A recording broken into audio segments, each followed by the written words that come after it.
नमस्ते दोस्तों, मैं हूं रघुनंदन नुगजा और हमारा चल रहा है टॉपिक दोस्तों नेशनल इनकम, जिसमें पिछले लेक्चर तक हमने देख लिया था कि हम लोग नेशनल इनकम मेजर कैसे कर सकते हैं, उसके कौन कौन से मेथड्स हैं। आज हम क्या करेंगे कि नेशनल इनकम कैलकुलेट करते टाइम कौन कौन सी डिफिकल्टीज आती है, उस डिफिकल्टीज का हम लोग स्टडी करेंगे। तो पहली डिफिकल्टीज हमें क्या की है, दो पार्ट में हमें डिवाइड करके दी है। कौन सी है? एक है थेरोटिकल डिफिकल्टीज और दूसरी है प्रैक्टिकल डिफिकल्टीज। अब थेरोटिकल डिफिकल्टीज मतलब क्या कि हमें जब नेशनल इनकम कैलकुलेट करना है तो हमें सोचना पड़ता है कि ये इनकम या तो फिर ये एक्सपेंडिचर या इससे हुआ आउटपुट, किसी चीज से हुआ आउटपुट हमें क्या करना है, नेशनल इनकम में इंक्लूड करना है या नहीं करना है। ऐसे कुछ तो क्या हो गए, इश्यूज हो गए, कुछ प्रॉब्लम्स हो गए। उन प्रॉब्लम्स को एड्रेस किया गया है थेरोटिकल डिफिकल्टीज में। और प्रैक्टिकल डिफिकल्टीज क्या होती है कि जब हम practically on ground national income calculate करने को जाते हैं तब क्या क्या हमें प्रॉब्लम्स आती है, वो हम कर देंगे प्रैक्टिकल डिफिकल्टीज में स्टडी करेंगे। तो पहली थेरोटिकल डिफिकल्टीज है दोस्तों ट्रांसफर पेमेंट। अब ये ट्रांसफर पेमेंट बहुत बार हमने देख लिया तीनों मेथड्स में। जब हमने बोला कि ट्रांसफर पेमेंट क्या करना है, हमें इग्नोर करने हैं। अब ट्रांसफर पेमेंट इग्नोर क्यों करने हैं? और सबसे पहले ट्रांसफर पेमेंट्स होते क्या है? तो ट्रांसफर पेमेंट्स क्या होते हैं कि पेंशन के रूप में होता है, स्कॉलरशिप्स हो गया, गिफ्ट्स हो गया, ये सब जो है दोस्तों ट्रांसफर पेमेंट है। मतलब क्या कि एक आदमी को रियल इनकम हुआ, पहले उसने क्या किया, उसी इनकम में से कुछ पार्ट आगे दे दिया। मतलब गवर्नमेंट को पहले इनकम हुआ टैक्सेस से, गवर्नमेंट ने क्या किया, उसी इनकम को पेंशन के रूप में दे दिया अपने एक्स सर्वेंट्स को। अब एक्स सर्वेंट्स को जब वो पेंशन के रूप में देता है तो उन सर्वेंट्स को क्या होती है, इनकम होती है। बट इसमें क्या होता है कि real flow of goods and services नहीं हो रहा है। मतलब किधर गुड्स एंड सर्विसेज एक्सचेंज नहीं हो रही है, ना ही गुड्स एंड सर्विसेज का प्रोडक्शन हो रहा है। इसके लिए क्या करते हैं हम लोग, इससे ट्रांसफर पेमेंट को इग्नोर कर देते हैं। तो सबसे पहले डिफिकल्टीज में आता है ट्रांसफर पेमेंट। और इस इशू को हमने कैसे एड्रेस किया कि हमें इस ट्रांसफर पेमेंट्स को इंक्लूड नहीं करना है, क्योंकि इससे क्या होता है, real flow of goods and services कुछ भी नहीं होता इकोनॉमी में। इसके लिए ट्रांसफर पेमेंट्स को इग्नोर करना है। अब दूसरा है दोस्तों इलीगल इनकम। अब इलीगल इनकम का क्या हमारे इधर क्यों प्रॉब्लम आता है, इलीगल इनकम के इसमें क्या डिफिकल्टीज है इलीगल इनकम की? तो इलीगल इनकम लोग किस किस फॉर्म्स में कमाते हैं? तो गैम्बलिंग से कमाते हैं, ब्लैक मनी कमाते हैं, मतलब कैसे ब्राइब लेके एक्सेट्रा एक्सेट्रा, फिर थेफ्ट से वगैरह कमाते हैं, स्मगलिंग से कमाते हैं। ये जो इलीगल इनकम है ये हमें क्या नहीं करना है, ऐड नहीं करना है नेशनल इनकम में। अब ये तो हमें समझ गया कि ऐड नहीं करना है, बट क्या होता है जब हम इनकम मेथड से क्या करते हैं, नेशनल इनकम कैलकुलेट करने की कोशिश करते हैं तो सभी की इनकम को हम लोग क्या कर देंगे, जोड़ देंगे।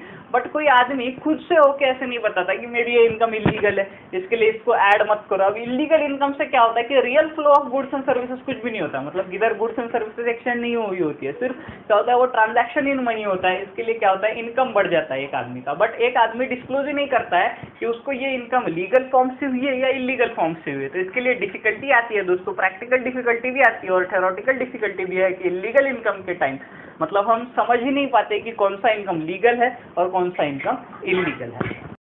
अभी तीसरा डिफिकल्टी है अनपेड सर्विसेज का। अनपेड सर्विसेज का हमने डिस्कस किया था एक्सपेंडिचर मेथड में भी और इनकम मेथड में भी। अनपेड सर्विसेज ऐसी सर्विसेज होती है जिसके लिए कुछ भी पेमेंट हमें करना नहीं पड़ता और या तो फिर हम लोग पेमेंट नहीं करते। अब ऐसी कौन कौन सी सर्विसेज है? हाउस वाइफ की सर्विसेज है, मतलब क्या, जो हमें होम मेकर्स बोलते हैं। हाउस वाइफ से अच्छा शब्द है होम मेकर। तो होम मेकर्स इनके सर्विसेज के लिए हम लोग कुछ पैसे पे करते हैं क्या? नहीं करते। ये लोग क्या करते हैं, फ्री ऑफ कॉस्ट अपनी सर्विसेज अपने घर के लिए देते हैं, अपने परिवार के लिए देते हैं। तो इसके लिए हम लोग कुछ भी पेमेंट उनको नहीं करते हैं। तो ये इसका जो पेमेंट नहीं करते हैं तो इसको बोलते हैं अनपेड सर्विसेज। ये अनपेड सर्विसेज हम लोग नेशनल इनकम में इंक्लूड नहीं कर सकते।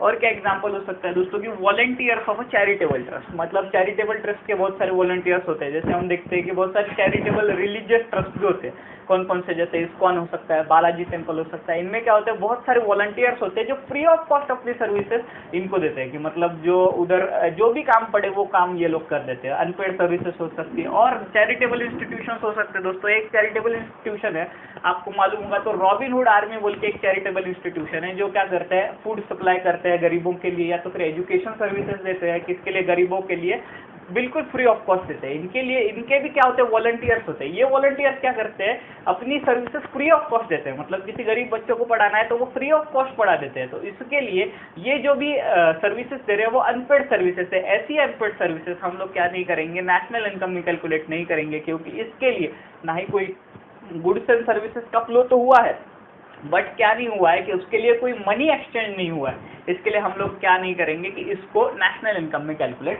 नहीं करेंगे। फिर चौथा है दोस्तों प्रोडक्शन फॉर सेल्फ कंजम्पशन। अब सेल्फ कंजम्पशन हमने आउटपुट मेथड में देखा था कि बहुत सारे ऐसे प्राइमरी इंडस्ट्री में जो लोग होते हैं वो क्या करते हैं, अपने सेल्फ कंजम्पशन के लिए वो चीज़ बचा के रखते हैं। जैसे कि फार्मर्स, अगर फार्मर ने क्या किया, वीट प्रोड्यूस किया तो कुछ वीट वो अपने खुद के कंजम्पशन के लिए रखता है, बाकी का मार्केट में बेचता है। या तो फिर मिल्कमैन हो गया, मिल्कमैन क्या करता है, रोज मिल्क देता है सबको, वो मिल्क क्या करता है, वो अपने घर के लिए जितना लगता है वो बचा के रखता है, बाकी का बेच देता है। तो ये सब जो उसने रखा है उसके खुद के कंजम्पशन के लिए, वो हम लोग नेशनल इनकम में कैलकुलेट नहीं करेंगे, क्योंकि सेम रीजन से, सेम लॉजिक से, क्योंकि इसको क्या हुआ है, मनी से एक्सचेंज नहीं हुआ है। ये तो प्रोडक्शन हुआ है, वीट का प्रोडक्शन तो हुआ है उसके खेत में या तो फिर फार्म में, बट क्या हुआ है, वो मनी के लिए एक्सचेंज नहीं हुआ है। तो अगर मनी के लिए एक्सचेंज नहीं हुआ है तो उसे हम नेशनल इनकम में कैसे कैलकुलेट कर सकते हैं? तो उसके लिए जो भी प्रोडक्शन फॉर सेल्फ कंजम्पशन होता है दोस्तों, जो ओन कंजम्पशन के लिए लोग रखते हैं, उसे हम इंक्लूड नहीं करते हैं।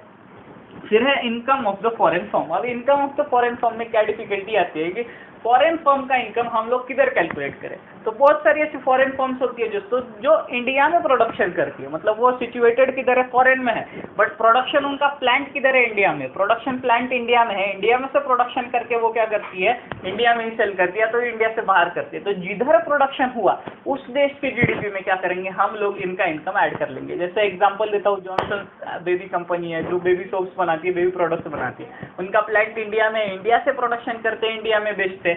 हालांकि वो कंपनी फॉरेन की है, बट प्रोडक्शन किधर करते हैं, इंडिया में करते हैं। तो इसके लिए इंडिया के प्रोडक्शन में उनका इनकम हम लोग क्या करेंगे, ऐड करेंगे। मतलब जितना भी इनकम उनको इंडिया में गुड्स सोल्ड करके होगा, वो सब हम इंडिया की नेशनल इनकम में ऐड करेंगे।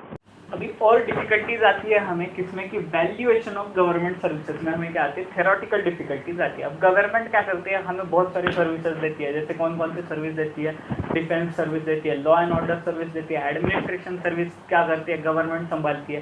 अब गवर्नमेंट छोड़ के डिफेंस सर्विसेज और कोई हमारे देश में रेंडर कर सकता है क्या? कोई रेंडर नहीं कर सकता।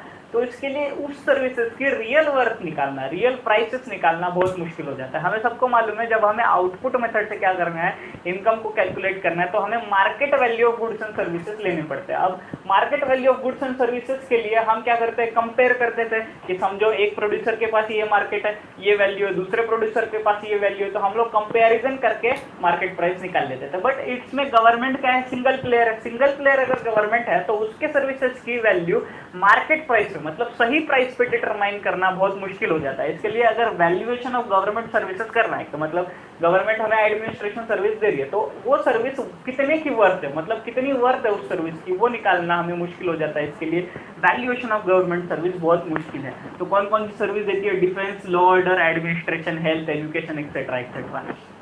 अब calculation of these services at market price is difficult as the real value is not known. हमें क्या करना है, आउटपुट मेथड से हमें सबको मालूम है कि मार्केट प्राइस पे जो भी हमारा आउटपुट हुआ है, या तो फिर सर्विस या तो फिर गुड्स, उसको क्या करना है, कैलकुलेट करना है। बट इसकी अगर मार्केट वैल्यू ही नहीं मालूम है, क्योंकि गवर्नमेंट सिंगल प्लेयर है, तो कैसे मार्केट वैल्यू मालूम रहेगी? तो इसके लिए हमें डिफिकल्टी आती है कि इन सर्विसेज को हम लोग कैसे मेजर करते हैं। अब सातवां और आखिरी डिफिकल्टी है दोस्तों, changes in the price level. अब क्या होता है कि प्राइस लेवल हमेशा चेंज होती रहती है। समझो मैंने क्या किया, वीट का एग्जांपल लिया, तो वीट का एग्जांपल लिया तो वीट की प्राइसेस हर दिन चेंज होती है, हर महीने चेंज होती है, साल भर में कितने ही बार वीट की प्राइसेस चेंज होती है। अगर समझो वीट का प्रोडक्शन साल भर में समझो 1 करोड़ टन है, अब 1 करोड़ टन को अगर मॉनिटरी वैल्यू निकालनी है तो किससे मल्टीप्लाई करें, मतलब कौन सी प्राइस से मल्टीप्लाई करें, वो एक सबसे बड़ा क्वेश्चन होता है। इसके लिए प्राइस लेवल जब चेंज होती रहती है, प्राइस लेवल कंटिन्यूसली चेंज होती रहती है, तो उससे क्या होता है, डिफिकल्टी होती है नेशनल इनकम कैलकुलेट करने में।